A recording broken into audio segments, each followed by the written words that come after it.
ವೀಕ್ಷಕರೇ, ನೀವು ನೋಡ್ತಾ ಇದ್ದೀರಾ ಫ್ರೀಡಮ್ ಟಿವಿಯ ವಿಶೇಷ ಪಾಡ್ಕಾಸ್ಟ್. ನಾನು ಭೀಮೇಶ್ ಗೋನಾಳ್. ವೀಕ್ಷಕರೇ, ಇವತ್ತು ನಮ್ಮ ಒಂದು ಸ್ಟುಡಿಯೋದಲ್ಲಿ, ನಮ್ಮ ಪಾಡ್ಕಾಸ್ಟ್ನಲ್ಲಿ ಈ ರಾಜಕಾರಣದ ವ್ಯವಸ್ಥೆಯ ಬಗ್ಗೆ, ರಾಜಕಾರಣದಲ್ಲಿ ನಡೆಸುವಂಥ ಭ್ರಷ್ಟಾಚಾರ ಮತ್ತು ವ್ಯವಸ್ಥೆಯಲ್ಲಿ ಆಗ್ತಿರುವಂತಹ ಭ್ರಷ್ಟಾಚಾರಗಳೇನಿದೆ ಅದ್ರ ಬಗ್ಗೆ ಪ್ರಶ್ನೆ ಮಾಡ್ತಿರುವಂಥ ಒಂದು ಪಕ್ಷ ನಾವು ನೋಡೋಕ್ಕೆ ಸಿಗ್ತಾ ಇದೆ. ಅದು KRS ಪಕ್ಷ. ಅದನ್ನು ಕಟ್ಟಿದಂತಹ ವ್ಯಕ್ತಿ ನಮ್ಮ ಜೊತೆ ಇದ್ದಾರೆ. ಅಷ್ಟೇ ಅಲ್ಲ, ಈ ರಾಜಕಾರಣ ಯಾವ ರೀತಿಯಾಗಿ ನಡಿಬೇಕನ್ನುವಂಥದ್ದನ್ನು ತುಂಬ ಕ್ಲಿಯರಾಗಿ ಮೈಂಡ್ಸೆಟ್ಟನ್ನು ಇಟ್ಕೊಂಡಿರುವಂಥವ್ರೆ ನಮ್ಮ ರವಿಕೃಷ್ಣ ರೆಡ್ಡಿ ಅವರು ನಮ್ಮ ಜೊತೆ ಇದ್ದಾರೆ. ಎಲ್ಲ ವಿಚಾರಗಳನ್ನು ನಾವು ಮಾತನಾಡ್ತಾ ಹೋಗೋಣ, ರಾಜಕೀಯವಾಗಿ ಮತ್ತು ಬೇರೆ ಬೇರೆ ವಿಚಾರಗಳು ಕೂಡ ಇದೆ. ಸರ್, ಕಾರ್ಯಕ್ರಮಕ್ಕೆ ನಮಸ್ಕಾರ, ಸ್ವಾಗತ. ನಮಸ್ಕಾರ. ಹೇಗಿದ್ದೀರಿ ಸರ್? ಚೆನ್ನಾಗಿದ್ದೀನಿ. ಹೇಗೆ ನಡೀತಾ ಇದೆ ನಿಮ್ಮ ಹೋರಾಟದ ಜೀವನ? ಹೋರಾಟದ ಜೀವನ ಈಗ ನೀವೇ ನೋಡ್ತಿದ್ದೀರಾ.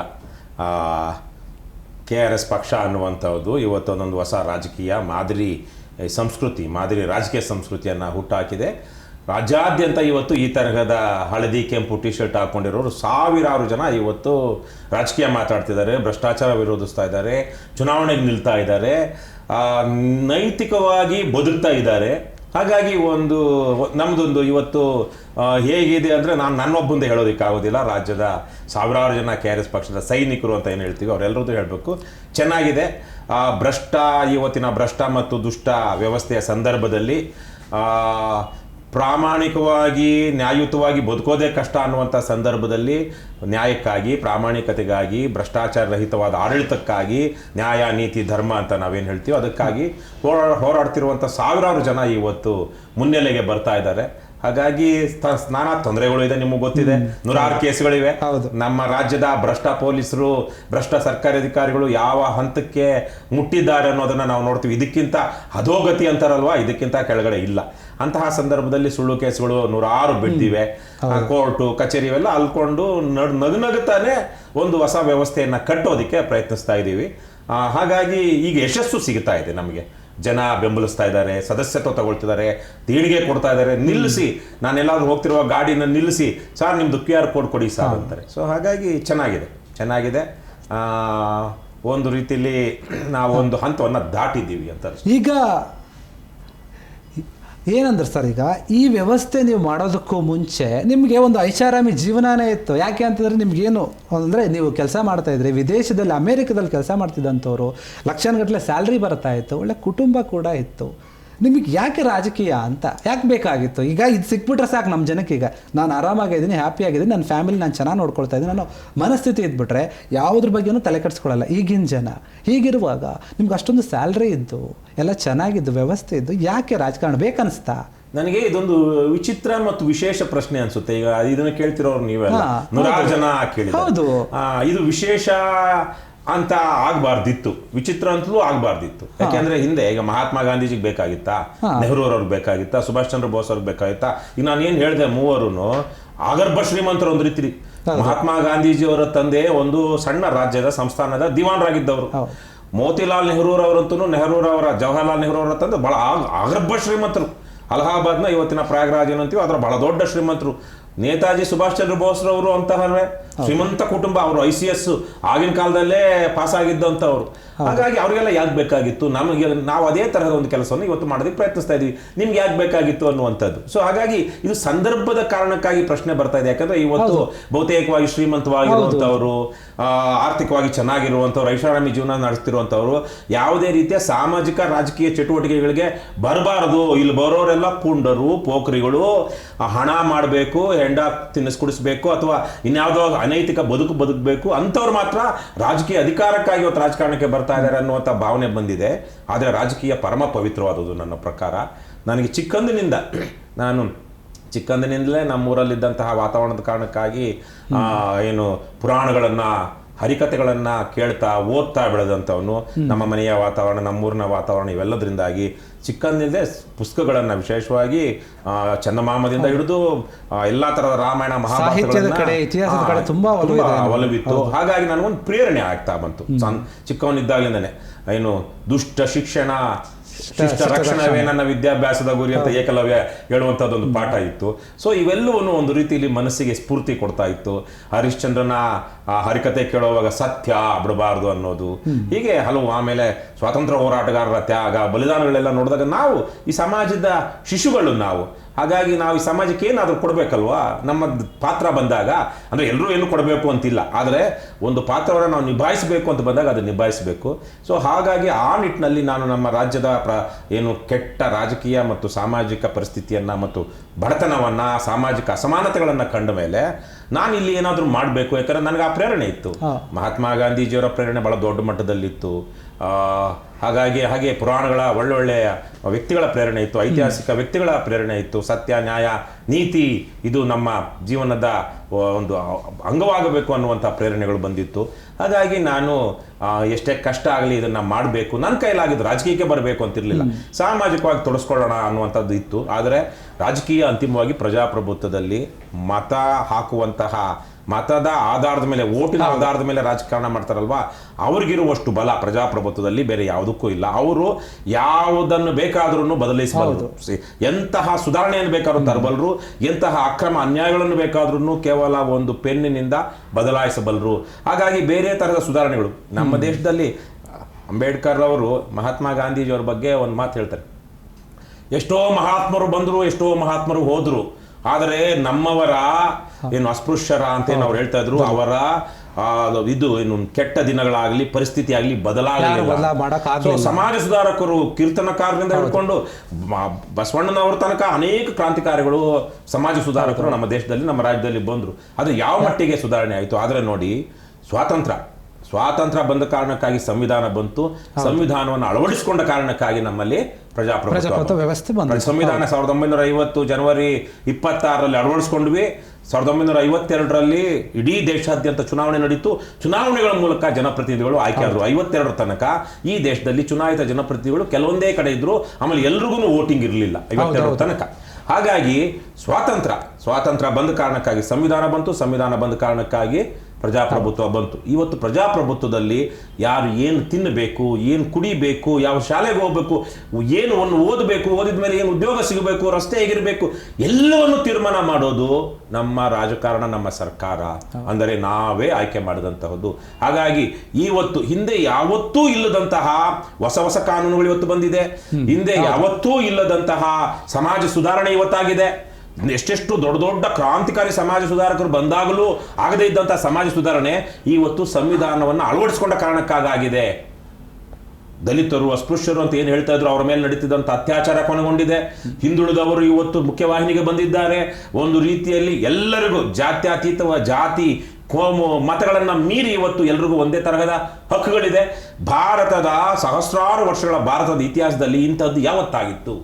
ದೇಶವ್ಯಾಪಿಯಾಗಿ ಎಲ್ಲೆಲ್ಲೋ ಅಲ್ಲಲ್ಲಿ ಕೆಲವೊಂದು ಸಂದರ್ಭಗಳಲ್ಲಿ ಇದ್ದುದರಲ್ಲಿ ಉತ್ತಮವಾದ ವ್ಯವಸ್ಥೆ ಇತ್ತು ಅನೇಕ ರಾಜರುಗಳ ಪರಂಪರೆಯಲ್ಲಿ. ಆದರೆ ಇಡೀ ದೇಶವ್ಯಾಪಿಯಾಗಿ ಈ ಮಟ್ಟಿನ ಒಂದು ಉತ್ತಮವಾದ ಗೌರವ ಘನತೆಯಿಂದ ಬದುಕು ಕಟ್ಟಿಕೊಳ್ಳುವಂಥ ಒಂದು ವಾತಾವರಣ ಹಿಂದೆ ಯಾವತ್ತೂ ಇರಲಿಲ್ಲ. ಹಾಗಾಗಿ ಪ್ರಜಾಪ್ರಭುತ್ವದಲ್ಲಿ ರಾಜಕಾರಣ ಬಹಳ ಪವಿತ್ರವಾದದ್ದು.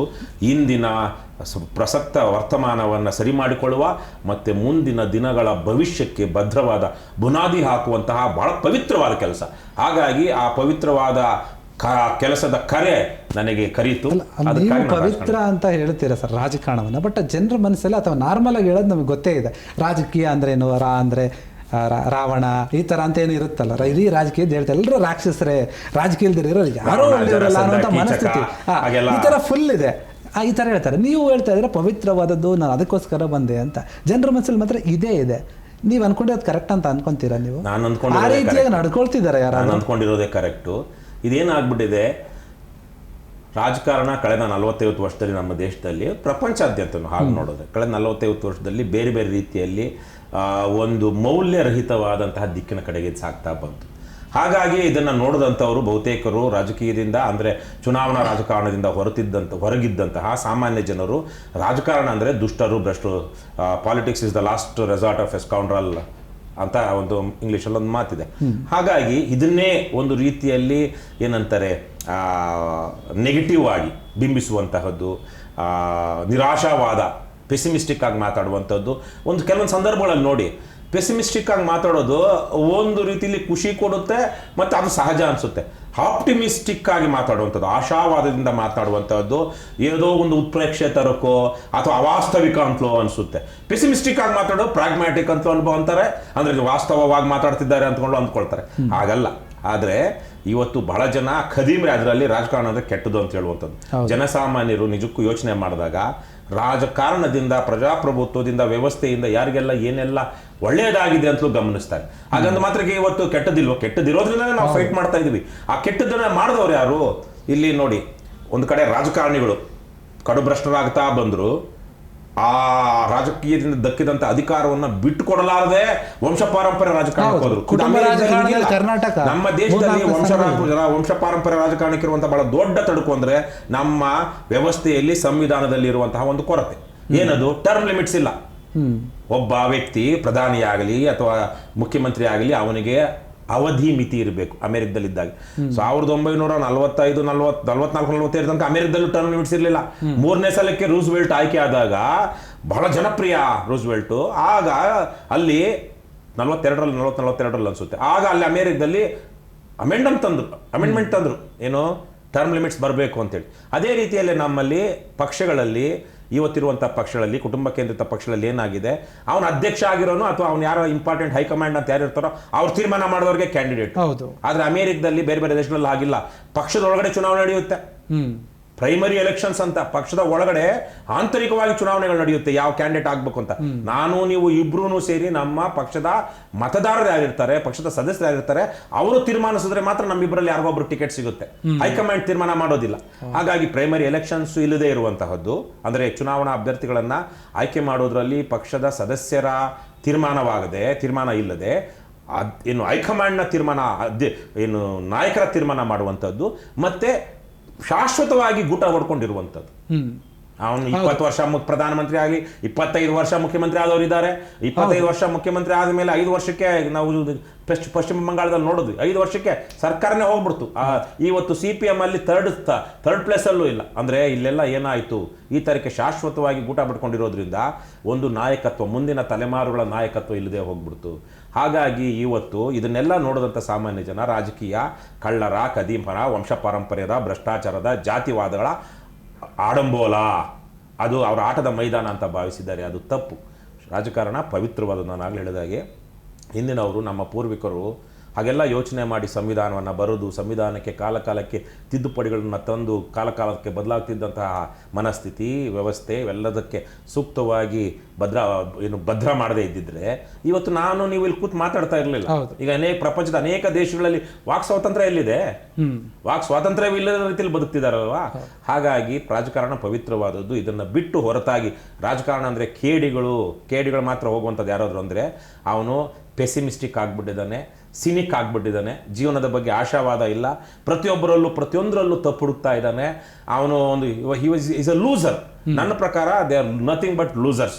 ಹಾಗೆ ಮಾತಾಡಬಾರ್ದು. ರಾಜಕಾರಣ ಅದಕ್ಕೊಂದು ಗೌರವ ಇದೆ, ಘನತೆ ಇದೆ. ಸರಿ ಇಲ್ವಾ? ಸರಿ ಮಾಡೋದಕ್ಕೆ ಮುಂದೆ ಬನ್ರಯ್ಯ, ಮುಂದೆ ಬಂದಿರೋರಿಗೆ ಬೆಂಬಲಿಸ್ರಯ್ಯ, ಜವಾಬ್ದಾರಿ ತಗೊಳ್ರಪ್ಪ. ಇದು ನಿಮ್ಮದೇ ಮನೆ, ನಿಮ್ಮದೇ ಕುಟುಂಬ, ನಿಮ್ಮದೇ ದೇಶ. ಯಾವನ ನಾವು ಬ್ರಿಟಿಷರ ವಿರುದ್ಧ, ಅಮೆರಿಕದವ್ರ ವಿರುದ್ಧ, ಚೀನಾದವ್ರ ವಿರುದ್ಧ ಹೋರಾಟ ಮಾಡ್ತಿದ್ದೀವ? ಇಲ್ಲವಲ್ಲ. ನಮ್ಮದೇ ದೇಶದ ಜನರು, ನಮ್ಮ ಅಣ್ಣ ತಮ್ಮಂದ್ರೆ ಇವತ್ತು ಪೊಲೀಸ್ ಸ್ಟೇಷನ್ ಅಲ್ಲಿ ನಮ್ಮ ಅಣ್ಣ ತಮ್ಮಂದಿದ್ದಾರೆ, ಜೈಲ್ಗಳಲ್ಲಿ ನಮ್ಮ ಅಣ್ಣ ತಮ್ಮಂದಿದ್ದಾರೆ, ಜಡ್ಜ್ ಆಗಿ ಕೂತಿರೋನು ನಮ್ಮ ಅಣ್ಣ ತಮ್ಮ, ಆಯ್ಕೆ ಮಾಡಿದಂಥವ್ರಂತೂ ನಮ್ಮ ಕೈಯಿಂದಲೇ ಸ್ವತಃ ಆಯ್ಕೆ ಆದಂಥವ್ರು. ಹಾಗಾಗಿ ರಾಜಕಾರಣ ಕೆಟ್ಟಿದೆ ಅಂದ್ರೆ ಅದಕ್ಕೆ ಜನರೂ ಕಾರಣ. ಆಗ್ಲೇ ನಾನು ಹೇಳ್ದಂಗೆ ಒಂದು ಕಡೆ ರಾಜಕಾರಣಿಗಳು ಕೆಡ್ತಾ ಬಂದ್ರು, ಇನ್ನೊಂದು ಕಡೆ ಜನರು ಬೇಜವಾಬ್ದಾರರಾಗ್ತಾ ಬಂದ್ರು. ಜನರ ಬಗ್ಗೆ ಮಾತಾಡೋಣ ಸರ್. ಜನರ ಬಗ್ಗೆ ಮಾತಾಡೋಣ ತುಂಬಾ ಇದೆ. ಈಗ ನಾನು ನಿಮ್ಮ ಪಾರ್ಟಿ ಬಗ್ಗೆ ಮಾತಾಡ್ತಾ ಹೋಗೋಣ. ಅದಕ್ಕಿಂತ ಮುಂಚೆ ನಿಮ್ಮ ರಾಜಕೀಯ ಜರ್ನಿ ಏನಿದೆ, ನೀವು ಅಮೆರಿಕದಲ್ಲಿ ಇದ್ಕೊಂಡೆ ಪತ್ರಿಕೆಯನ್ನು ಶುರು ಮಾಡಿದ್ರಿ, ಅಲ್ಲಿಂದ ಏನೋ ಕೆಲವೊಂದು ಮತ ಬಂದ್ರಿ, ಆಮೇಲೆ ಇಲ್ಲಿಗೆ ಬಂದು ಸ್ಪರ್ಧೆ ಮಾಡಿದ್ರಿ, ವಿಜಯನಗರ ಅನ್ಸುತ್ತೆ, ಜಯನಗರದಿಂದ ಮಾಡಿದ್ರಿ. ಅದು ಅದೇ ಲೋಕಸಭಾ ಪಾರ್ಟಿ 2008ರಲ್ಲಿ ನಾನು ಅಮೆರಿಕದಲ್ಲಿ ಇದ್ದಾಗಲೇ ರಜಾ ತೆಗೆದುಕೊಂಡು 2008ರಲ್ಲಿ ಬಂದು ಆಗ ತಾನೇ ಡಿಲಿಮಿಟೇಷನ್ ಆಗಿತ್ತು. ಹೊಸದಾಗಿ ಜಯನಗರ ವಿಧಾನಸಭಾ ಕ್ಷೇತ್ರ, BTM, ಬೊಮ್ಮನಹಳ್ಳಿ ಇವೆಲ್ಲ ಕ್ರಿಯೇಟ್ ಆಗಿದ್ದಂಥ ವರ್ಷ. ಆಗ ಬಂದು ಕರ್ನಾಟಕದಲ್ಲಿ ಅತಿ ಕೆಟ್ಟ, ಅತಿ ಭ್ರಷ್ಟ, ಅತಿ ನೀಚ MLAಗಳಿದ್ದಿದ್ದು 2008ರಲ್ಲಿ ಆಯ್ಕೆ ಆದವರು. ನನಗದು ಗೊತ್ತಾಯಿತು. ನನಗೆ 2008ರ ಚುನಾವಣೆಗೆ ಮೊದಲೇ ಈ ಸಲಕ್ಕೆ ಗೆಲ್ಲುವಂತಹ ಜನರು ಯಾರಿದ್ದಾರೆ, ನಭೂತೋ ನ ಭವಿಷ್ಯತಿ. ನೀವು ತಗೊಳ್ಳಿ 2008ರಿಂದ 2013ರಲ್ಲಿ ನಮ್ಮ ರಾಜ್ಯದಲ್ಲಿ ಏನೇನು ಆಯಿತು ಅಂತೇಳಿ. ಯಡಿಯೂರಪ್ಪ, ಸದಾನಂದ ಗೌಡ, ಯಾರು ಜಗದೀಶ್ ಶೆಟ್ಟರ್ ಎಲ್ಲ ಇದ್ದಂಥ ಸಂದರ್ಭದಲ್ಲಿ ಜನಾರ್ದನ್ ರೆಡ್ಡಿ, ಕೃಷ್ಣಯ್ಯ ಶೆಟ್ಟಿ, ಸುಬ್ರಹ್ಮಣ್ಯ ನಾಯ್ಡು, ಕಟ್ಟಾ ಸುಬ್ರಹ್ಮಣ್ಯ ನಾಯ್ಡು, ಸಂಪಂಗಿ, ಯಡಿಯೂರಪ್ಪ ಎಷ್ಟು ಜನ ಜೈಲಿಗೆ ಹೋದ್ರು ಒಂದೇ ಸಂದರ್ಭದಲ್ಲಿ, ಕೇವಲ 1 ವರ್ಷ ಅವಧಿಯಲ್ಲಿ. ಹಾಗಾಗಿ ಇಂತಹ, ಆಮೇಲೆ ಅಸೆಂಬ್ಲಿಲೇನೇನಾಯಿತು, ಆಪರೇಷನ್ ಮಲಗಳಾಯಿತು, ಕಮಲ ಅಲ್ಲ ಮಲ ಆಯಿತು. ಸೊ ಹಾಗಾಗಿ ಇಂತೆಲ್ಲ ಕೆಟ್ಟಾಗ ಅದು ಕೆಡುತ್ತೆ ಅಂತ ನನಗೆ ಗೊತ್ತಿತ್ತು 2008ಗೆ ಚುನಾವಣೆಗೆ ಮೊದಲೇ. ಹಾಗಾಗಿ ನನ್ನದೊಂದು ಪ್ರತಿರೋಧ ದಾಖಲಿಸಬೇಕು ಅಂತಲೇ ನಾನು 2008ಕ್ಕೆ ಬಂದು ಮೌಲ್ಯಾಗ್ರಹ ಅಂತ 3 ದಿವಸ MG ರೋಡಲ್ಲಿರುವಂಥ ಗಾಂಧಿ ಪ್ರತಿಮೆ ಪಾರ್ಕ್ ಏನಿದೆ ಅದ್ರ ಮುಂದ್ಗಡೆ 3 ದಿವಸ ಉಪವಾಸ ಧರಣಿ ಮಾಡಿ ಪ್ರತಿಭಟನೆ, ಒಂದು ರೀತಿಯಲ್ಲಿ ನೈತಿಕವಾಗಿ ನಾವು ಜನಕ್ಕೆ ಎಚ್ಚರಿಸುವಂಥ ಕೆಲಸ ಮಾಡೋಣ ಅಂತೇಳಿ. ಆಮೇಲೆ ಜಯನಗರದಲ್ಲಿ ಚುನಾವಣೆ ನಿಂತು ಜನರಿಂದನೇ ದೇಣಿಗೆ ಸಂಗ್ರಹಿಸಿ ಮಾಡಿದ್ದು. ಅಲ್ಲಿ ನನ್ನ ಚುನಾವಣೆ ಅಂದರೆ 1 ತಿಂಗಳ ರಜಾ ಮೇಲೆ ಬಂದು ಮಾಡಿದ್ದು. ಆಮೇಲೆ ನಾನು ಹೋಗಿ ವಾಪಸ್ ಬಂದಿದ್ದು 2010ರ ಕೊನೆಯಲ್ಲಿ. 2011ರ ತನಕನೂ ನಾನು ಅಮೆರಿಕದಲ್ಲಿ ಕೆಲಸ ಮಾಡ್ತಾ ಇದ್ದೆ. 1ರಿಂದ 11 ತನಕ 13ರಲ್ಲಿ ಎರಡನೇ ಚುನಾವಣೆ ಲೋಕಸತ್ತಾ ಪಕ್ಷದಿಂದ BTM ಲೇಟ್ ವಿಧಾನಸಭಾ ಕ್ಷೇತ್ರದಿಂದ. 2014ರಲ್ಲಿ ಆಮ್ ಆದ್ಮಿ ಪಕ್ಷದಿಂದ ಬೆಂಗಳೂರು ಗ್ರಾಮಾಂತರ ಲೋಕಸಭಾ ಕ್ಷೇತ್ರಕ್ಕೆ, 2018ರಲ್ಲಿ ಪಕ್ಷೇತರ ಅಭ್ಯರ್ಥಿಯಾಗಿ 2ನೇ ಸಲಕ್ಕೆ ಜಯನಗರ ವಿಧಾನಸಭಾ ಕ್ಷೇತ್ರದಿಂದ. ಈಗ ಮೊನ್ನೆ ಶಿಗ್ಗಾವಿ ವಿಧಾನಸಭಾ ಕ್ಷೇತ್ರಕ್ಕೆ ನಡೆದಂಥ ಉಪಚುನಾವಣೆಯಲ್ಲಿ 2024ರಲ್ಲಿ ನಡೆದಂಥ ಚುನಾವಣೆಯಲ್ಲಿ ಅಲ್ಲಿ ನಾನು KRS ಪಕ್ಷದ ವತಿಯಿಂದ ಸ್ಪರ್ಧೆ ಮಾಡಿದಂಥ ಮೊದಲ ಚುನಾವಣೆ. ರವಿಕೃಷ್ಣ ರೆಡ್ಡಿ ಅವರಿಗೆ ಸೋಲುಗಳ ಕುಗ್ಗಿಸ್ತಾ ಇಲ್ಲ, ಶಕ್ತಿನೇ ಕೊಡ್ತಾ ಇದೆ. ನಾನು ಪ್ರತಿ ಚುನಾವಣೆಗೆ ಇನ್ನೊಂದಷ್ಟು ಸಂತೃಪ್ತನಾಗ್ತಾ ಹೋಗ್ತಿದ್ದೀನಿ. ಸಾರ್ಥಕವಾದ ಬದುಕು ಅಂತ ನಾನು ಭಾವಿಸ್ತಾ ಇದ್ದೀನಿ. ಪ್ರತಿ ಚುನಾವಣೆಯಿಂದ ಚುನಾವಣೆಗೆ ರವಿಕೃಷ್ಣ ರೆಡ್ಡಿಯ ಸಂಗಾತಿಗಳು, ಸಹೋದ್ಯೋಗಿಗಳು, ಸಹಚರರು ಜಾಸ್ತಿ ಆಗ್ತಾನೆ ಇದ್ದಾರೆ. ಹಾಗಾಗಿ ಇವತ್ತು ರಾಜ್ಯದಲ್ಲಿ KRS ಪಕ್ಷದ ವಿಚಾರ ಕೋಟ್ಯಾಂತರ ಜನರಿಗೆ ತಲುಪಿದೆ. ಅದು ಚುನಾವಣಾ ರಾಜಕಾರಣದಲ್ಲಿ ಮತವಾಗಿ ಇನ್ನೂ ಪರಿವರ್ತನೆ ಆಗಿಲ್ಲ, ಅದಕ್ಕೊಂದು ಕಾಲ ಬೇಕು. ಏಕೆಂದರೆ ಇವೆಲ್ಲ ದೀರ್ಘವಾಗಿ ಸಮಯ ತೆಗೆದುಕೊಳ್ಳುವಂಥದ್ದು. ಯಾವುದೋ ಕೆಲವೊಂದು ಸಂದರ್ಭದಲ್ಲಿ ಯಾವುದೋ ಮೂವ್ಮೆಂಟಲ್ಲೋ ಇನ್ನೊಂದರಲ್ಲೋ ಈ ಪ್ರಫುಲ್ ಕುಮಾರ್ ಮೊಹಂತ ಆದಂಗೋ, ಆಮ್ ಆದ್ಮಿ ಪಕ್ಷ ಆದಾಗೋ, ಯಾವುದೋ ಒಂದು ಮೂವ್ಮೆಂಟಲ್ಲಿ ಬಂದಾಗ ಕೆಲವೊಂದು ಅವಕಾಶಗಳು, ಗೆಲುವುಗಳು ತಕ್ಷಣಕ್ಕೆ ಸಿಗುತ್ತೆ. ಆದರೆ ಇದು ಸಾವಯವವಾಗಿ ಅಂದರೆ ಆರ್ಗ್ಯಾನಿಕ್ ಆಗಿ ಆಗಬೇಕಾಗಿರುವಂಥದ್ದು. ಹಾಗಾಗಿ ಅದು ಆಗುತ್ತಾ ಇದೆ. ಸೋಲುಗಳು ನನಗೆ ಯಾವತ್ತೂ ವೈಯಕ್ತಿಕವಾಗಿ ನಾನಂತೂ ತುಂಬ ತೀವ್ರವಾಗಿ ದೈಹಿಕ ಶ್ರಮ ಮತ್ತು ಮಾನಸಿಕ ಶ್ರಮವನ್ನು ಹಾಕುವಂಥ ವ್ಯಕ್ತಿ. ಯಾವುದೇ ಅಭಿಯಾನಗಳಿರಬಹುದು. ಇವತ್ತು ನಾನು ಓಡಾಡಿದಷ್ಟು ಕರ್ನಾಟಕದಲ್ಲಿ ನನ್ನ ಸಮಕಾಲೀನ ಯಾವ ರಾಜಕಾರಣಿಯೂ ಓಡಾಡಿಲ್ಲ. ಇಡೀ ರಾಜ್ಯಾದ್ಯಂತ 224 ವಿಧಾನಸಭಾ ಕ್ಷೇತ್ರಗಳು, 236 ತಾಲೂಕುಗಳಲ್ಲಿ, ಇವತ್ತು ನಮ್ಮ ರಾಜ್ಯದಲ್ಲಿರುವಂಥ 236 ತಾಲೂಕುಗಳಲ್ಲಿ ನಾನು ಕನಿಷ್ಠ ಅಂದ್ರೂ 150ರಿಂದ 175 ತಾಲೂಕು ಕಚೇರಿಗಳಿಗೆ ಸ್ವತಃ ಹೋಗಿ ಬಂದಿದ್ದೀನಿ. ನೂರಾರು ಕಡೆಗಳಲ್ಲಿ, ಸಾವಿರಾರು ಕಡೆಗಳಾಗ್ಬೋದು ನಾವು ಭಾಷಣ ಮಾಡಿದ್ದೀನಿ. ಹಾಗಾಗಿ ಇವತ್ತು ನನ್ನಷ್ಟು ಸಕ್ರಿಯವಾಗಿ ಮತ್ತು ರಾಜ್ಯಾದ್ಯಂತ ಓಡಾಡಿರುವಂಥ ವ್ಯಕ್ತಿ ಇಷ್ಟು ದೈಹಿಕ ಶ್ರಮ ಹಾಕಿ ಹೇಳೋರಲ್ವಾ, ಐಷಾರಾಮಿಯಾಗಿ ಇತ್ತು ಬದುಕು. ಆದರೆ ಸೈಕಲ್ ಜಾಥಾ ಮಾಡಿದ್ವಿ. ಅದರಲ್ಲಿ ಒಂದ್ಸಲ ಸೈಕಲ್ ಜಾಥಾದಲ್ಲಿ ನನ್ನ 2 ಮೂಳೆಗಳು ಮುರಿದ್ವು ಇಲ್ಲಿ, ಮತ್ತೆ ಕುಡ್ಕೊಳ್ತದ್ದು. ಅದೇ ಟೈಮಲ್ಲಿ ಒಂದೇ ಕೈಯಲ್ಲಿನೇ ಕಿತ್ತೂರಿಂದ ಬಳ್ಳಾರಿ ತನಕ ಸೈಕಲ್ ಜಾಥಾ ಮಾಡಿದ್ವಿ. ಯಾಕಂದ್ರೆ ಆ ಸೈಕಲ್ ಜಾಥಾ ಅರ್ಧಕ್ಕೆ ನಿಂತ ಕಾರಣಕ್ಕಾಗಿ 2 ಸಲ ಬೈಕ್ ಜಾಥಾ ಮಾಡಿದ್ವಿ. 2ನೇ ಸಲ, ಮೊದಲನೇ ಜಾಥಾದಲ್ಲಿ ಏನು ಅಪಾಯ ಆಗಲಿಲ್ಲ. 2ನೇ ಸಲ ಮಾಡಿದಾಗ 2024ರಲ್ಲಿ ಅಲ್ಲಿ ನಾನು ನನ್ನ ಶ್ರೀಮತಿ ಇಬ್ಬರು ಬೈಕಲ್ಲಿ ಹೋಗ್ತಿದ್ದಾಗ ಟಿ ನರಸೀಪುರದಲ್ಲಿ, ಅಂದರೆ ಪಕ್ಷದ ಬೈಕ್ ಜಾಥಾದಲ್ಲಿ ಒಂದು ನಾಯಿ ಅಡ್ಡ ಬಂದು ನಾಯಿ ಗುದ್ದಿ ಬಿದ್ದು ನಮ್ಗೆಲ್ರಿಗೂ, ನನಗೂ ನಮ್ಮ ಶ್ರೀಮತಿಯವ್ರಿಗೆ ಇಬ್ಬರಿಗೂ ಗಾಯಗಳಾಯಿತು. ಆದ್ರೂ ಆ ಬೈಕ್ ಜಾಥಾದಲ್ಲಿ ನಾನು ಮುಂದುವರೆದೆ. ಕಾರ್ ಜಾಥಾ ಮಾಡಿದ್ವಿ ರಾಜ್ಯಾದ್ಯಂತ. ಅನೇಕ ಜಾತ್ರೆಗಳು, ಪಾದಯಾತ್ರೆ, ಧರ್ಮಸ್ಥಳದಿಂದ ಹಿಡಿದು ಬೆಳ್ತಂಗಡಿಯಿಂದ ಹಿಡಿದು ಧರ್ಮಸ್ಥಳದ ಮೂಲಕ ಬೆಂಗಳೂರು ತನಕ ಪಾದಯಾತ್ರೆ. ಇನ್ನೊಂದು ಸಲ ಹೆಣ್ಣುಮಕ್ಕಳ ಪಾದಯಾತ್ರೆ 2019ರಲ್ಲಿ ಈ ಗ್ರಾಕೂಸ ಅಥವಾ ಮದ್ಯ ನಿಷೇಧ ಆಂದೋಲನದವ್ರು ಮಾಡಿದಂಥ ಚಿತ್ರದುರ್ಗದಿಂದ ಹಿಡಿದು ಬೆಂಗಳೂರಿನ ತನಕ ಪಾದಯಾತ್ರೆ. ಇನ್ನೊಂದು ನಮ್ಮ SR ಹಿರೇಮಠರು ಆಯೋಜನೆ ಮಾಡಿದಂಥ ಪಾದಯಾತ್ರೆಯಲ್ಲಿ ನವರತ್ನ ಅಗ್ರಹಾರ ಎಲ್ಲಿ ಏರ್ಪೋರ್ಟ್ ಹತ್ರದಿಂದ ಬೆಂಗಳೂರಿನ ತನಕ 2 ದಿವಸದ ಪಾದಯಾತ್ರೆ. ಇನ್ನೊಂದು 7 ದಿವಸದ ಪಾದಯಾತ್ರೆ ಮದ್ಯ ನಿಷೇಧ ಆಗಬೇಕು ಅಂತೇಳಿ ವಿಚಾರ ಬಂದಾಗ ಸರ್, ಈ ಪಾದಯಾತ್ರೆ ಅಂತ ಬಂದಾಗ ಒಂದು ಇನ್ಸಿಡೆಂಟ್ ಆಗುತ್ತೆ. ಏನೋ ಡೆಲ್ಲಿಗೆ ಎಲ್ಲಿಗೋ ಒಂದು ಪಾದಯಾತ್ರೆ ಇರುತ್ತೆ. ಉಪಾಧ್ಯಕ್ಷರಾಗಿದ್ದಂತಹ ಆಗ ತಾನೇ ಕಾರ್ಯಾಧ್ಯಕ್ಷರಾಗಿ ಆಯ್ಕೆ ಆಗಿದ್ದಂತಹ ಸಂಸ್ಥಾಪಕ ಉಪಾಧ್ಯಕ್ಷರಾಗಿದ್ದ SH ಲಿಂಗೇಗೌಡರು ಆಕ್ಸಿಡೆಂಟಲ್ಲಿ ಇದಾಗ್ತಾರೆ 2024ರ ನವೆಂಬರಲ್ಲಿ. ಅದು ವಿಚಾರವಾಗಿ ಬೇರೆ ಬೇರೆ ರೀತಿ ಆಯಾಮ ಪಡ್ಕೊಳ್ಳುತ್ತೆ. ಇವ್ರ ಪಕ್ಷದವ್ರು ಹೋರಾಟ ಮಾಡ್ತಿರೋದಕ್ಕೆ ಯಾರೋ ಮಾಡಿದ್ರು, ಆಕಸ್ಮಿಕವಾಗಾಯಿತು, ಏನೋ ಒಂದಿದೆ. ಅವ್ರ ಹೆಸರು ಈಗ ಜಾಸ್ತಿ ಕೇಳಿ ಬರ್ತಾ ಇಲ್ಲ. ಕೆಲವೊಂದು ಕಡೆ ಕೆಲವೊಂದು ಬ್ಯಾನರ್ಗಳೇನ ನೀವು ಹಾಕಿಸ್ದಾಗ ಅಥವಾ ಫೋಟೋ ಹಾಕಿದಾಗ ಅವ್ರ ಫೋಟೋ ಕಾಣಿಸ್ತಿಲ್ಲ ಅನ್ನೋ ಒಂದು ವಿಚಾರ ಕೂಡ ಇದೆ. ಎಲ್ಲ ಅವ್ರನ್ನ ಸೈಡಿಗೆ ತಳ್ತಾ ಇದ್ದಾರೆ, ಮರಿತಾ ಇದ್ದಾರಾ KRS ಪಕ್ಷದವರು ಅನ್ನುವಂಥ ಪ್ರಶ್ನೆ ಇದೆ. ಏನು ಹೇಳ್ತೀರಾ? ಅದು ಕುಬ್ಜರು, ನೀಚರು, ಅಥವಾ ಏನಂತಾರೆ ಯಾವುದಿದು ಹುಳಿ ನರಿ ಸಿಗಲಾರದ ದ್ರಾಕ್ಷಿ ಹುಳಿ ಅನ್ನುತ್ತಲ್ಲ, ನರಿ ಅಥವಾ ನರಿ, ಆ ತರಹದ ಜನ. KRS ಪಕ್ಷದ ಸಂಸ್ಥಾಪಕ ಉಪಾಧ್ಯಕ್ಷರು SH ಲಿಂಗೇಗೌಡರು 2018ರಿಂದ ನಮ್ಮ ಜೊತೆಗೆ ಬಂದಂಥವರು. ಅವರು 6 ವರ್ಷಗಳ ಕಾಲ ಪಕ್ಷದಲ್ಲಿ ಉಪಾಧ್ಯಕ್ಷರಾಗಿದ್ದರು. ಆಗ ಅವರು ತೀರ್ಕೊಳ್ಳೋದಕ್ಕೆ 3-4 ದಿವಸಗಳ ಹಿಂದೆಯೇ ಅವರನ್ನು ಕಾರ್ಯಾಧ್ಯಕ್ಷರನ್ನಾಗಿ ಅವ್ರಿಗೆ ಪದೋನ್ನತಿ ಕೊಡಲಾಗಿತ್ತು ಪಕ್ಷದಲ್ಲಿ. ಸೊ ಹಾಗಾಗಿ ಅಲ್ಲೆಲ್ಲೋ ಹೋದಾಗ ಅಲ್ಲಿ ಅವರಿಗೆ ಇದ್ರ ಪಕ್ಷದವರೇ, ಆದರೆ ಪಕ್ಷದಿಂದ ಹೊರತಾಗಿ ಪಕ್ಷದ ಬೇರೆ ಚುನಾವಣೆಗಳಲ್ಲಿ ಬ್ಯುಸಿ ಇದ್ದಾಗ ಇವ್ರು ಯಾರೋ ಮಂಗಳೂರವರು ಪಕ್ಷದ ಕೆಲವೊಂದು ಸೂಚನೆಗಳನ್ನ ಕಡೆಗಣಿಸಿ ವೈಯಕ್ತಿಕವಾಗಿ ಅವರು ಪಾದಯಾತ್ರೆ ಮಾಡಿದ್ರು. ಮಾಡ್ತಾ ಇದ್ದಾಗ ಒಂದು 15-20-25 ದಿವಸ ಒಂದು ತಿಂಗಳಾಗಿತ್ತು. ಆ ಸಂದರ್ಭದಲ್ಲಿ ಬಲವಂತವಾಗಿ ಲಿಂಗೇಗೌಡರನ್ನ ಕರೆಸ್ಕೊಂಡ್ರು. ಬೇರೆ ಪಕ್ಷದ ಯಾವ ಮುಖಂಡರುಗಳು ಅಲ್ಲಿ ಹೋಗಲಿಲ್ಲ, ಎಲ್ಲ ಅವ್ರು ಸೂರತ್ತಲ್ಲಿದ್ರು. ಆಗ ಲಿಂಗೇಗೌಡರನ್ನ ಬಲವಂತವಾಗಿ ಕರೆಸ್ಕೊಂಡ್ರು. ಲಿಂಗೇಗೌಡರು ಇದಕ್ಕೊಂದು, ಯಾಕಂದ್ರೆ ಅವರು ನಮ್ಮ ಪಕ್ಷಕ್ಕೆ ಬರೋದಕ್ಕೆ ಮೊದಲು, ನಮ್ಮ ಜೊತೆಗೆ ಬರೋದಕ್ಕೆ ಮೊದಲು 2016ರಲ್ಲಿ ನನ್ನದು ಒಂದಷ್ಟು ಸಹಾಯ ಪಡ್ಕೊಂಡು ಅವರೇನು ಸ್ವತಃ ತೀರ್ಮಾನ ಮಾಡಿಕೊಂಡು ಬಸವ ಕಲ್ಯಾಣನ ಬೆಂಗಳೂರಿನ ತನಕ ಮದ್ಯ ನಿಷೇಧಕ್ಕಾಗಿ ಪಾದಯಾತ್ರೆ ಮಾಡಿದ್ರು. ಸೊ ಹಾಗಾಗಿ ಇದೊಂದು ಪಾದಯಾತ್ರೆ ಮಾಡ್ತಿರೋರ ಬಗ್ಗೆ ಅವ್ರಿಗೊಂದು ವಿಶೇಷವಾದಂಥ ಅಭಿಮಾನ ಇತ್ತು. ಯಾಕಂದರೆ ಅವ್ರೂ 1000 ಕಿಲೋಮೀಟರ್ ಪಾದಯಾತ್ರೆ ಮಾಡಿದ್ದಂಥವ್ರು, ಕೇವಲ 3-4 ಜನನೇ ಸೇರಿಕೊಂಡು. ಹಾಗಾಗಿ ಇವರು 3-4 ಜನ ಹೋಗ್ತಾ ಇದ್ದಾರಲ್ಲ ಡೆಲ್ಲಿಗೆ ಅಂತ. ಅಲ್ಲಿ ಹೋದಾಗ ಒಂದು ಆಕಸ್ಮಿಕವಾಗಿ ಫ್ರೀಕ್ ಆಕ್ಸಿಡೆಂಟ್ ಅದು. ಸೊ ಅದ್ರದ್ದು ಅವನು ಡ್ರೈವರ್ದು ಅದು ತುಂಬ ಇಡೀ ದೇಶದಲ್ಲಿ ಅತ್ಯಂತ ಕ್ರೌಡೆಡ್ ಟ್ರಾಫಿಕ್ ಇರುವಂತಹ ಹೆದ್ದಾರಿ ಅದು, ಅಹಮದಾಬಾದ್ ಟು ಬೆಂಗಳೂರು. ಸ್ವತಃ ನಾವು ಅದನ್ನು ಇದು ಸಾವು ಹೇಗಾಯಿತು ಅಂತ ತಿಳ್ಕೊಳ್ಳೋದಕ್ಕೆ ನಾವು ಹೋದಾಗ ಆ ರಸ್ತೆ ಪಕ್ಕದಲ್ಲಿ ಲಿಂಗೇಗೌಡರು ಸತ್ತಂಥ ಜಾಗದಲ್ಲಿ ನಿಂತಿದ್ದಾಗಲೇ ನಮಗೆ ಯಾರು ಹೊಡಿತಾರೋ ಅನ್ನುವಂಥ ವಾತಾವರಣ ಇತ್ತು. ಅಂದರೆ ಯಾವ ಗಾಡಿ ಬಂದು ಹೊಡಿಯುತ್ತೋ. 3 line plus 3 line service road ಇಲ್ಲ. ಆ 3 ಲೈನಲ್ಲಿ 5 ಗಾಡಿಗಳು ಹೋಗ್ತವೆ. 3 ಲೈನಿನ ಹೈವೇನಲ್ಲಿ ಒಂದೊಂದು ಕಡೆ 5 ಗಾಡಿ, ಕೆಲವೊಂದು ಸಲ ರಸ್ತೆಗೂ ಇಳಿತಾರೆ. ಅತ್ಯಂತ ಹೆವಿ ಟ್ರಾಫಿಕ್ ಇಡೀ ದೇಶದಲ್ಲೇ.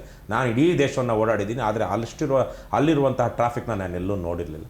ಅದು ಆಕಸ್ಮಿಕವಾಗಿ ದುರದೃಷ್ಟ ಅದಾಯಿತು.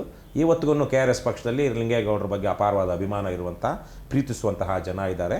ಆದರೆ ಇವತ್ತು ಅವ್ರಿಗೇನು ಗೌರವ ಕೊಡಬೇಕು ಅದು ಕೊಡ್ತಾರೆ. ನಾನೀಗ ಗೌರವಾಧ್ಯಕ್ಷ. ಹೌದು. ಈಗ ಅಧ್ಯಕ್ಷರು, ರಾಜ್ಯ ಸಮಿತಿ ಬೇರೆ ಇದೆ. ಎಲ್ಲೆಲ್ಲಿ ಅವ್ರು ನೆನಪಿಸ್ಕೊಳ್ಬೇಕೋ. ಮೊನ್ನೆ ಎಲ್ಲ ಅವ್ರ ನೆನಪಿನಲ್ಲಿ 2 ಕಡೆ ಇದು ಮಾಡಿದ್ವಿ, ಏನು ರಕ್ತದಾನ ಶಿಬಿರ ಮಾಡಿದ್ವಿ ಅವರ ತೀರ್ಕೊಂಡ ದಿನ. ನಾನೇ ಆವತ್ತು ನಮ್ಮ ಶ್ರೀಮತಿಯವರು ಸೇರಿದಂಥ ಅನೇಕ ಜನ 2 ಕಡೆ ರಕ್ತದಾನ ಕೊಟ್ಟರು. ಅವ್ರ ಊರಿಗೆ ಹೋಗಿದ್ವಿ, ಒಂದು ಸಭೆ ಮಾಡಿದ್ವಿ. ಈಗೆಲ್ಲ ನೆನೆಸ್ಕೊಳ್ಳೋಂಥ ಕೆಲಸ ಆಗ್ತದೆ. ಪಕ್ಷ ಲಿಂಗೇಗೌಡರ ಕೆಲಸವನ್ನು, ಲಿಂಗೇಗೌಡರಷ್ಟೆಲ್ಲ ಅವ್ರಿಗಿಂತ ಒಂದು ತಿಂಗಳಾದಮೇಲೆ ಇದೇ ಥರ ಇನ್ನೊಂದು ಆಕ್ಸಿಡೆಂಟಲ್ಲಿ ನೀಲಪ್ಪ ಕಟ್ಗಿ ಅಂತ ನಮ್ಮ ರಾಜ್ಯ ಸಂಘಟನಾ ಕಾರ್ಯದರ್ಶಿ ಗದಗ್ ಅವರು 2 ವೀಲರ್ ಆಕ್ಸಿಡೆಂಟಲ್ಲಿ ತೀರು ಹೋದರು. ಸೊ ಹೀಗೆ ಪಕ್ಷಕ್ಕೆ ಕೆಲಸ ಮಾಡಿದಂಥವ್ರು ಎಲ್ಲರ ಬಗ್ಗೆನೂ ಪಕ್ಷದಲ್ಲಿ ಗೌರವ ಇದೆ. ಹಾಗಾಗಿ ನೀವೇನು ಹೇಳ್ತಿದ್ದೀರೋ ಅದು ನಮಗೆ ಗೊತ್ತಿಲ್ಲ. ಪಕ್ಷದಲ್ಲಿ ನಮ್ಗೆ ಆ ಥರದವ್ರು ಇಲ್ಲ, ಪಕ್ಷದಲ್ಲಿ ಆ ಥರದ ಸಣ್ಣ ಜನ ಇಲ್ಲ. ಈಗ ರವಿಕೃಷ್ಣ ರೆಡ್ಡಿ ಅವರಿಗೆ ಯಾಕೆ ಇಷ್ಟೊಂದು ರೋಷಾವೇಶ ಅಂತ ಭಯ ಆಗಲ್ವಾ? ನನಗೇನು ರೋಷ ಆವೇಶ ಏನೂ ಇಲ್ಲ. ಅದು ಸಂದರ್ಭಕ್ಕೆ ತಕ್ಕನಾಗಿ ನಾವು ಮಾಡುವಂತಹ ಒಂದು ಪ್ರತಿಕ್ರಿಯೆ ಅಷ್ಟೆ. ನಾನು ಬಹಳ ತುಂಬ ಖುಷಿಯಾಗಿ ಹಾಡು ಕೇಳ್ತಾ, ಪುಸ್ತಕ ಓದ್ತಾ, ಸಿನಿಮಾ ನೋಡ್ತಾ, ತಮಾಷೆ ಮಾಡ್ತಾ, ಕೆಲವೊಂದು ಸಲ ಕೆಟ್ಟ ಜೋಕುಗಳನ್ನ ಮಾಡ್ತಾ ಸಮಯ ಕಳೆಯುವಂಥ ಒಬ್ಬ ಜೀವನ ಪ್ರೀತಿ ಇರುವಂತಹ ಮನುಷ್ಯ. ಆದರೆ ಸಾಮಾಜಿಕವಾಗಿ, ಸಾರ್ವಜನಿಕವಾಗಿ ಬಂದಾಗ ಬಹಳ ಶಿಸ್ತಿನ, ಬಹಳ ಕಟ್ಟುನಿಟ್ಟಿನ, ರಾಜಿ ಇಲ್ಲದಂತಹ ವ್ಯಕ್ತಿ. ಸೊ ಹಾಗಾಗಿ ನಾವು ಖಾಸಗಿಯಾಗಿರುವಾಗ ಬೇರೆ, ಆದರೆ ಸಾರ್ವಜನಿಕವಾಗಿರುವಾಗ ಬೇರೆ. ನಾನು ಖಾಸಗಿಯಾಗಿ ತುಂಬ ತಮಾಷೆಯ, ತುಂಬ ಜಾಲಿ ಮನುಷ್ಯ. ಅದು ನಮ್ಮ ಪಕ್ಷದಲ್ಲಿರೋರಿಗೆ, ನನ್ನ ಜೊತೆ ಇರೋಂಥವ್ರಿಗೆಲ್ಲ ಗೊತ್ತು. ಆದರೆ ಒಂದು ಸಾರ್ವಜನಿಕವಾಗಿ ವಿಚಾರಕ್ಕೆ ಬಂದಾಗ ಇವತ್ತು ನಮ್ಮ ದೇಶ, ನಮ್ಮ ರಾಜ್ಯ, ಅಷ್ಟೇ ಏನು ಇಡೀ ಪ್ರಪಂಚವೇ ಇವತ್ತು ಗಂಡಾಂತರದಲ್ಲಿದೆ. ಈ ಗ್ಲೋಬಲ್ ವಾರ್ಮಿಂಗ್ ಅನ್ನೋದೇನಿದೆ, ಇಡೀ ಪ್ರಪಂಚದ ಮುಂದಿನ 40-50 ವರ್ಷಗಳಲ್ಲಿ ಒಂದು ದೊಡ್ಡ ಪ್ರಳಯವನ್ನು ಮಾಡಲಿರುವ, 100 ಕೋಟಿ ಜನ ಸಾಯಲಿರುವಂತಹ ಒಂದು ದುರ್ಘಟನೆಗಳು ಭವಿಷ್ಯದಲ್ಲಿ ನಡೆಯುತ್ತೆ. ಹಾಗಾಗಿ ನಾವು ಇವತ್ತು ಅದ್ರ ಬಗ್ಗೆ ಯೋಚನೆ ಮಾಡಬೇಕು. ಮಾಡುವಾಗ ನಮ್ಮ ಜನಪ್ರತಿನಿಧಿಗಳಾದವರು ನಮಗೆ ಏನಾದರೂ ಶಾಕ್ ಅಬ್ಸರ್ವರ್ ಕೊಡ್ತಾರಾ, ಒಂದು ಕುಷನ್ ಕೊಡ್ತಾರಾ ಮುಂದಿನ ಜನರಿಗೆ? ಕೋಟ್ಯಾಂತರ ಸಂಖ್ಯೆಯಲ್ಲಿ ಇವತ್ತು ನೋಡಿ, ಚೈನಾ, ಅಮೇರಿಕದವರು ಮೆಕ್ಸಿಕೋದಿಂದ ಬರದೇ ಇರೋ ಹಾಗೆ ದೊಡ್ಡ ಕಾಂಪೌಂಡೇ ಕಟ್ಟಿದ್ದಾರೆ. ಅದೇ ಒಂದು ಜ್ಞಾಪಕ ಇಟ್ಕೊಳ್ಳಿ. ಇವತ್ತು ನಾವು ಬೆಂಗಳೂರಿಂದ, ರಾಜ್ಯದ ದೇಶದ ಬೇರೆ ಬೇರೆ ಭಾಗಗಳಿಂದ ಬಾಂಗ್ಲಾದೇಶಿಯರನ್ನು ವಾಪಸ್ ಕಳಿಸ್ಬೇಕು ಅಂತ ಮಾಡ್ತಾ ಇದ್ದೀವಿ. ಎಷ್ಟು ಲಕ್ಷ ಬಂದಿದ್ದಾರೋ ಗೊತ್ತಿಲ್ಲ. ಇವತ್ತು ಯಾರೋ ನನಗೆ ಗೊತ್ತಿಲ್ಲ ಯಾರು ಪ್ರಧಾನಿ ಇದ್ದಾರೋ. ಪಾಪ ನರೇಂದ್ರ ಮೋದಿ ಪ್ರಧಾನಿಯಾಗಿದ್ದು, ಅಮಿತ್ ಶಾ ಅಂತ ಅವರು ಗೃಹ ಮಂತ್ರಿ ಆಗಿದ್ದರೆ ಬಾಂಗ್ಲಾದೇಶದಿಂದ ಯಾರೂ ಭಾರತಕ್ಕೆ ಬರ್ತಾ ಇರಲಿಲ್ಲ. ಬಟ್ ಪಾಪ ಅವರು ನರೇಂದ್ರ ಮೋದಿ ಪ್ರಧಾನಿ ಆಗಿಲ್ಲ, ಅಮಿತ್ ಶಾ ಅವರು ಗೃಹ ಮಂತ್ರಿ ಆಗಿಲ್ಲ. ಹಾಗಾಗಿ ನುಸುಳುಕೋರರು ಬಂದ್ಬಿಟ್ಟಿದ್ದಾರೆ ಇವತ್ತು ದೇಶಕ್ಕೆ. ಆದರೆ ಒಂದು ಜ್ಞಾಪಕ ಇಟ್ಕೊಳ್ಳಿ, ಗ್ಲೋಬಲ್ ವಾರ್ಮಿಂಗ್ ಜಾಸ್ತಿ ಆಗ್ತಿದ್ದಾಗೇ ಅತಿ ದೊಡ್ಡ ದುಷ್ಪರಿಣಾಮ, ಫಾಲ್ಔಟ್ ಆಗುವಂಥದ್ದು, ಬಹಳ ಬೇಗ ಆಗುವಂಥದ್ದು ಬಾಂಗ್ಲಾದೇಶ್ಗೆ ಮತ್ತು ನಮ್ಮ ಇವತ್ತಿರುವಂಥ ಕಲ್ಕತ್ತಾ ಭಾಗಕ್ಕೆ. ಏನು ಬಂಗ್ಲಾ ಅಂತ ಏನಿದೆ, ನಮ್ಮದು ಪಶ್ಚಿಮ ಬಂಗಾಳ, ಅದು ಪೂರ್ವ ಬಂಗಾಳವನ್ನು ಹೊಡೆದಾಗ ಇವತ್ತಿನ ಬಾಂಗ್ಲಾದೇಶ ಅಂತೇನಿದೆ ಅದು ಪೂರ್ವ ಬಂಗಾಳ. ಇವತ್ತಿರುವಂಥ ನಮ್ಮ ಪಶ್ಚಿಮ ಬಂಗಾಳ. ಈ ಬಾಂಗ್ಲಾದಂತಹ ಪ್ರದೇಶಕ್ಕೆ ಭಾಳ ಮೊದಲ ಹಂತದಲ್ಲಿ ಗ್ಲೋಬಲ್ ವಾರ್ಮಿಂಗ್ ಆಗಿ ಇದು ಏನು ಸಮುದ್ರದ ಮಟ್ಟ ರೈಸ್ ಆದಾಗ ಬಹಳ ದೊಡ್ಡ ದುಷ್ಪರಿಣಾಮ ಬೀರುವಂಥದ್ದಲ್ಲಿ ಕೋಟ್ಯಾಂತರ ಜನ ನಿರ್ವಸಿತರಾಗ್ತಾರೆ. ಹಾಗಾಗಿ ನಾವು ಕಟ್ಟುವಂಥ ಯಾವುದೇ ಚೈನಾ ವಾಲನ್ನು ಇವತ್ತಿರುವಂತಹ ಪೂರ್ವ ಬಂಗಾಳ ಅಂದರೆ ಬಾಂಗ್ಲಾದೇಶ, ಪಶ್ಚಿಮ ಬಂಗಾಳ ಅಂದರೆ ಇವತ್ತಿನ ಪಶ್ಚಿಮ ಬಂಗಾಳ ಮತ್ತು ಒರಿಸ್ಸಾ ಈ ಭಾಗಗಳಿಂದ ಒಳನಾಡಿಗೆ ಬರುವಂತಹ ಜನರನ್ನ ತಡೆಯೋದಕ್ಕೆ ಯಾವ ಚೈನಾ ವಾಲಿಂದನೂ ಸಾಧ್ಯ ಆಗಲ್ಲ. ಗಡಿಗಳೇ ಹೋಗ್ತವೆ ಮುಂದಿನ ದಿನಗಳಲ್ಲಿ. ಕೇವಲ ಭಾರತದಲ್ಲಿ ಅಷ್ಟೇ ಅಲ್ಲ, ಪ್ರಪಂಚಾದ್ಯಂತ ಇದಾಗುತ್ತೆ. ಯಾಕಂದ್ರೆ ಸಮುದ್ರ ಮಟ್ಟ ಕೇವಲ 1 ಮೀಟರ್ ಹೇರಿದ್ರೆ ಸಾಕು. ಮುಂದಿನ 20-30 ವರ್ಷಗಳಲ್ಲಿ ಇದನ್ನ ತಡೆಯೋದಿಕ್ಕೆ ಯಾರ ಕೈಯಿಂದಲೂ ಸಾಧ್ಯ ಇಲ್ಲ. ಇದು ಪ್ರಾಕೃತಿಕ ವಿಕೋಪ. ಹಾಗಾಗಿ ನಾವು ಇದನ್ನು ನಿಲ್ಲಿಸೋದಿಕ್ಕೆ ಅಥವಾ ಆವತ್ತಿನ ಸಂದರ್ಭಕ್ಕೆ ಭವಿಷ್ಯವನ್ನ ಮನಗಂಡು ಕಾಲಜ್ಞಾನವನ್ನ ಒಂದಷ್ಟು ತಿಳ್ಕೊಂಡು ಒಂದು ವ್ಯವಸ್ಥೆಯನ್ನ ಕಟ್ಟುವಂತಹವ್ರು ಯಾರು? ರಾಜಕಾರಣಿ, ನಮ್ಮ ಜನಪ್ರತಿನಿಧಿಗಳು. ಆ ಜನಪ್ರತಿನಿಧಿಗಳು ಎಂಥವ್ರು ಇರಬೇಕು? ಇವೆಲ್ಲವನ್ನ ಗಮನಿಸುವಂತ ಯೋಗ್ಯತೆ ಇರೋದು. ಅವ್ರನ್ನ ಯಾರು ಆಯ್ಕೆ ಮಾಡ್ಕೊಳ್ಬೇಕು? ನಾವೇ ಆಯ್ಕೆ ಮಾಡ್ಕೊಳ್ಬೇಕು. ಹಾಗಾಗಿ ಜವಾಬ್ದಾರಿ ಯಾರ ಮೇಲಿದೆ? ನಮ್ಮ ಮೇಲೆ ಇದೆ. ಇದು ಕೇವಲ ಕರ್ನಾಟಕಕ್ಕೆ, ಭಾರತಕ್ಕೆ ಮಾತ್ರ ಆಗ್ತಿರೋದಲ್ಲ, ಪ್ರಪಂಚಾದ್ಯಂತ. ಹಾಗಾಗಿ ಎಲ್ಲ ಕಡೆಯೂ ಒಳ್ಳೆಯ ರಾಜಕಾರಣ, ಪ್ರಬುದ್ಧ ರಾಜಕಾರಣ, ಜವಾಬ್ದಾರಿಯುತ ರಾಜಕಾರಣ ಬರಬೇಕು. ಹಾಗಾಗಿ ನಾವಿವತ್ತೇನು ರಾಜಕಾರಣ ಮಾಡ್ತಾ ಇದ್ದೀವಿ, ಇದು ಬಹಳ ಗಂಭೀರವಾದ ರಾಜಕಾರಣ ನನ್ನ ಪ್ರಕಾರ.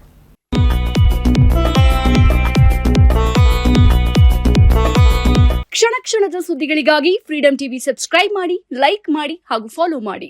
ಹೊಸ ಸುದ್ದಿಗಳ ನೋಟಿಫಿಕೇಶನ್ಗಾಗಿ ಬೆಲ್ ಐಕಾನ್ ಮೇಲೆ ಕ್ಲಿಕ್ ಮಾಡಿ.